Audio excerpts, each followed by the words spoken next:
안녕하세요. 맥킨의 지혜투자클럽입니다. HLB. 항서제약의 이제 현지 기사입니다. 항서제약이 이제 최근에 만기 보고서가 나왔는데요.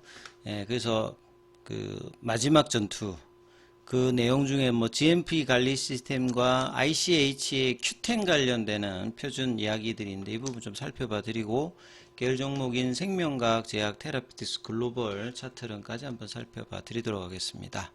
자, 반기 보고서 이후에 현지에서 이제 기사들이 많이 나오고 있는데요.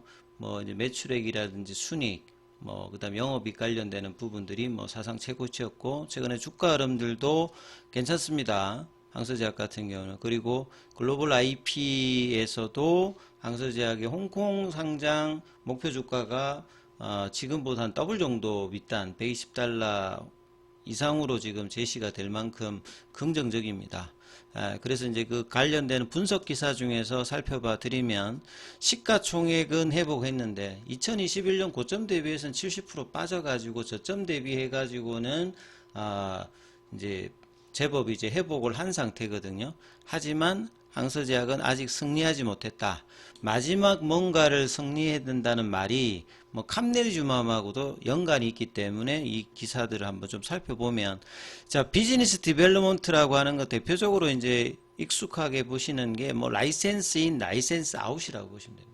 근데 이것만 있는 것이 아니라 직접적으로 FDA나 EMA 이제 규제 기관의 승인을 통해서 직접적으로 이제 나아가는 부분이 있는데, 지금 항서제약 같은 경우는 이제 비즈니스 디벨롭먼트 관련되는 부분들 중심은 라이센스 아웃 형태가 많습니다. 그러니까 이렇게 되었던 국제화의 흐름들 자체가 PD1 가격이 폭락이거든요, 사실은. 뭐 거의 이러한 흐름들 때문에 이제 주가도 70% 이상 빠졌고, 중국 쪽에서 PD1이 한 10개 이상 되고, 이 중에서 가장 약가가 캄넬리주맘이 가장 높습니다. 점유율도 한 30%, 40%를 차지해서 그나마 약가 이제 영역이 있습니다만, 이제 약가 인하 이후에 결국 이제 글로벌리제이션 하게 나와가야 되는 부분, 이런 상황에서 순표회장 그 회장도 다시 이제 경영에 복귀를 하고 난 다음에 아예 이제 구조 자체를 국제화를 해야 되는 어떤 타이틀로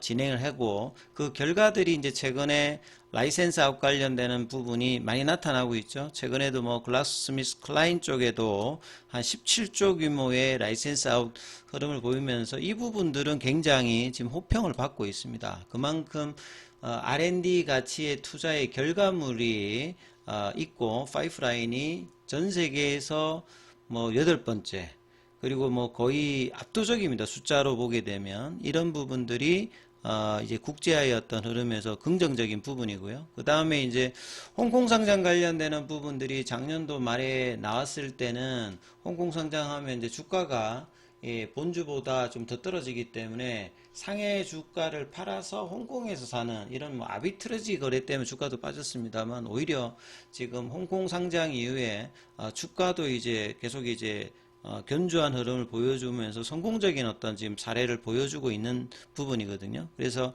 홍콩 정권거래소 2차 상장 관련되는 부분들도 성공적으로 하면서 자금 조달 관련되는 부분들에 대해서 긍정적인 어떤 상태가 있고요. 근데 세 번째는 항서제약의 마지막 전투라 이래가지고 있는데, 요 내용을 한번 살펴보면, 항서제약은 이제 앞에 나왔던 부분들이 분명히 긍정적이다. 그리고 지금 작년도 기준으로 보면 매출에서 신약이 비중이 거의 한 40% 중반 후반까지 좀 따라왔거든요. 그래서 본래 이제 제네릭 중심에서 이제 구조적인 변화가 있고요. 근데 하지만 항서제약이 독자적으로 국제 무대에, 그러니까 라이센스 아웃 형태가 아니라 독자적으로 실제 이제 규제기관을 넘어서 진출하지 않고서는 기대에 부응할 수 없다. 여전히 격차가 있다는 거죠. 이 부분들을 뛰어넘어야 하는 것이 항서제약의 지금 이게 요구되는 어떤 부분입니다. 국제화의 깊이 부족이 가장 분명한 단점이다. 역대 최고의 이제 라이센스 아웃 같은 경우는 많음에도 불구하고 자체 제품의 규제기관을 통과해서 해외 판매는 아직 이제 규모 경제를 달성하지 못했다. 작년도 기준으로는 전체 수익의 3% 정도 미만이거든요. 이런 것들도 대부분 큰 규모가 아니잖아요. 베이진사 같은 경우에는 항서제약하고 가장 이제 R&D 규모라든지 뭐 비교를 하는 회사인데 여기는 63%가 글로벌 매출입니다. 그러니까 항서제약이 여기를 따라가기 위해서는 실질적으로 FDA라든지 EMA 허가를 받아야 되는 어떤 부분들이죠. 이걸 계속 요구하고 있고 회사도 이런 부분들을 알고 있는 흐름이다. 이렇게 봐야 되겠죠. 그래서 라이센스 아웃 형태가 해외로 이제 진출하는 것에는 아무런 문제는 없다.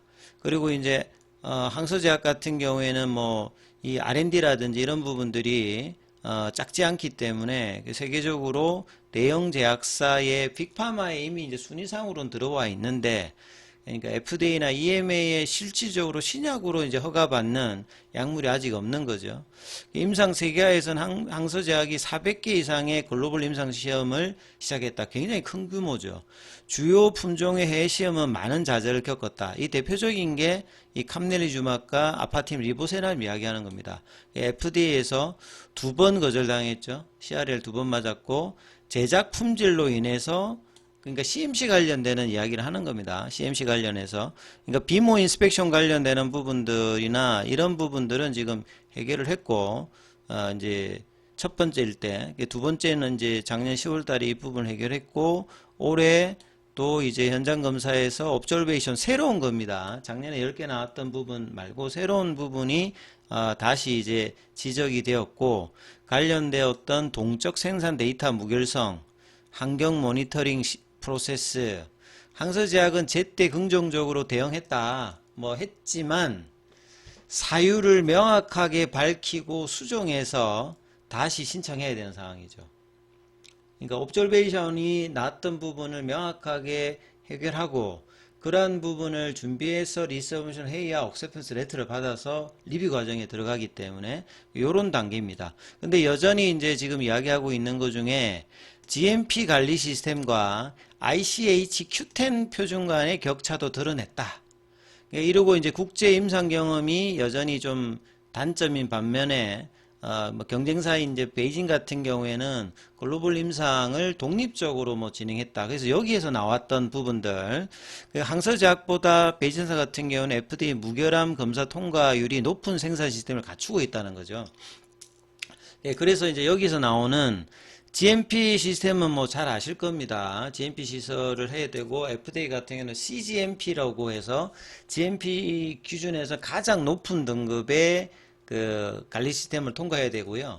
그 다음에 여기 이제 ICH Q10이라고 했는데, 요걸 좀 이제 설명을 해드리면, 1960년대에 이제 탈리도마이드라고 이제 독일의 그 임산부들한테 이제 약을 했다가 이제 부작용이 생겨서 기형아가 생기면서 수만 명이 문제가 되면서 그때부터 전 세계 의약품 이제 규제가 강화가 됩니다. 부작용이라든지. 예전에는 좀 부작용이 있어도 막 쓰고 그랬는데, 이 이제 후유증이 이제 심각해지니까 사망사고가 있고 기형아가 막 생기니까 이제 부작용이나 이런 데서 각국의 대표적으로 뭐 FDA라든지 EMA라든지 뭐 일본 같은 경우에서 이 강화된 규정들을 막 이제 하면서 하다가 나중에는 이제 의약품 시장이 커지면서 자국만의 어떤 시장만 가지고 있을 때는 상관이 없었는데 이제 타국, 그러니까 뭐 국내에서도 이제 FDA나 EMA를 가려고 하잖아요. 그러니까 90년대 이제 이런 부분이 나오면서 각국의 어떤 규제가 다르다 보니까 그 임상을 해서 이제 진출하는데 이제 어려움이 있기 때문에 이 부분들을 해소하기 위해서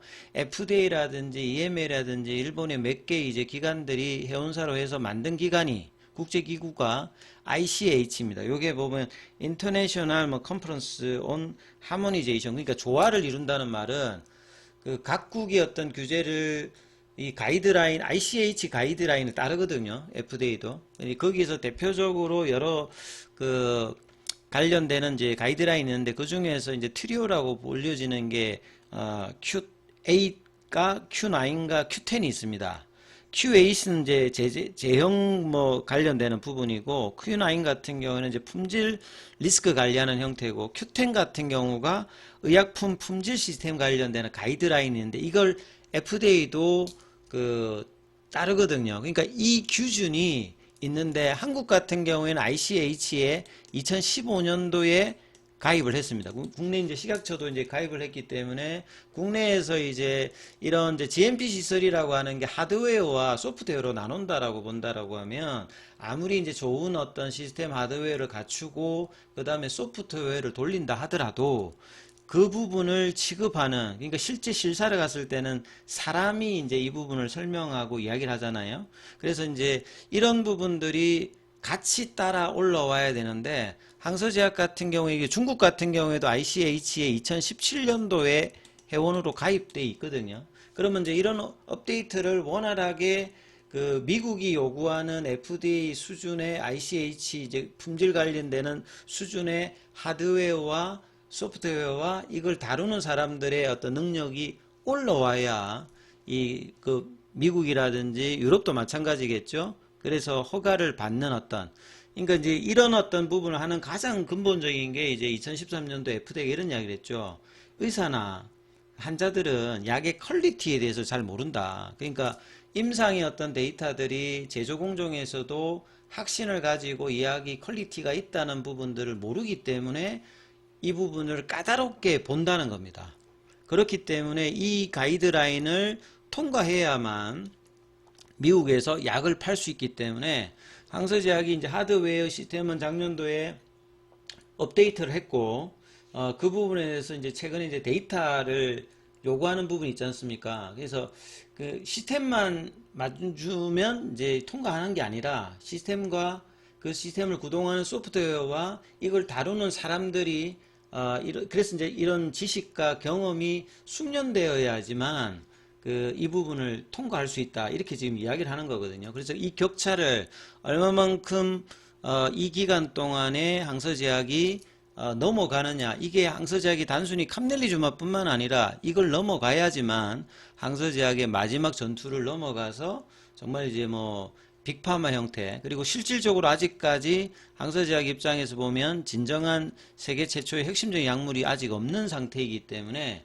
이 캄넬리주마블과 리보세라닙의 미국 허가는 굉장히 상징적으로도 좀 중요한 부분이고, 그래서 회사가 작년도에 대규모 자금을 동원해서 업데이트도 했고 지금도 FDA 요구에 따라서 적극적으로 일단 하고 있습니다만, 이건 시간이 진행되는 어떤 사항들이니까 이 부분들이 얼마만큼 이제 되는지 9월달 정도에서는 이야기가 나오는지 여부를 그래서 뭐 확인해야 되는 상황이다. 그래서 뭐 현지 기사가 그래도 가장 객관적으로 지금 이야기를 하는 부분이니까 국내에는 사실 뭐 이런 기사가 전혀 지금 나오고 있지 않기 때문에 참조해 보실 만하다. 그래서 항서제약은 다른 어떤 부분의 어떤 장점을 가지고 이걸 해결한다면 HLB 같은 경우에는 이제 이런 부분이 없다 보니까 오히려 빠지는 쪽은 뭐 HLB는 나머지 부분의 어떤 장점들은 거의 지금 시장에서는 승인 이후에 이제 벌어질 부분이니까 지금 가격에서는 전혀 이제 배제된 상태라고 일단 봐야 되겠죠. 나머지 뭐 파이프라인이라든지 진행되고 있는 부분들에 대해서.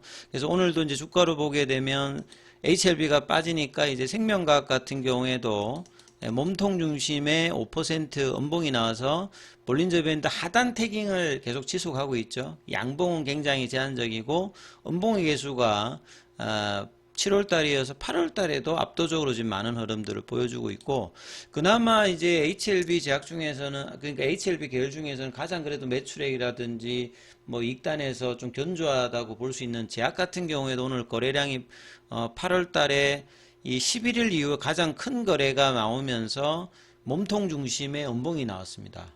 그래서 좀 아쉬운 흐름들을 양봉은 제한적이고 음봉이 또 많은 흐름으로 나왔고요.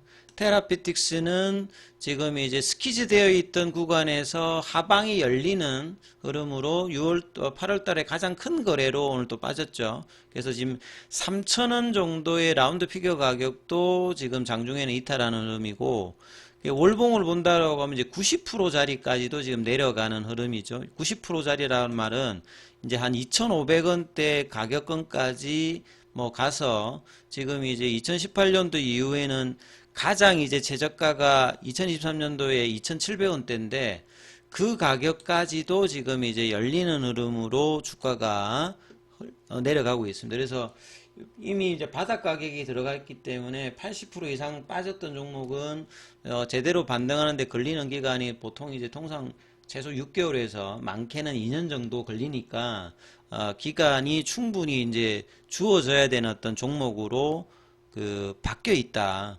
생명과학도 이제 그런 가격으로 이미 들어가 있습니다. 5,000원 언더기 때문에. 그 다음에 뭐 글로벌도 마찬가지죠. 글로벌 같은 경우에는 사상 최고가 대비해서는 거의 뭐 95% 이상 지금 빠져서 최저가 흐름들을 계속 이어가고 있는데요. 오늘도 이런 부분들에 대해서 그나마 이틀 동안 그래도 가장 좀 강하게 좀 움직였던 부분들을 요 수요일에 그 시가는 이탈하진 않았습니다만 올랐던 데 대해서 빠지는 거는 좀 쉽게 거래량 없이도 이제 빠지는 모습을 보여줬는데요. 자, 다음 주에는 이 부분들의 반전을 할 수 있는 기준봉 양봉이 거래량을 동반하면서 나타날지 여부를 뭐 계속 살펴야 되는 상황이고, 하방이 열린 상태에서 회사의 어떤 대응이 어떻게 될지 이 부분도 계속 살펴보셔야 되는 어떤 상황이다, 이렇게 말씀을 드립니다.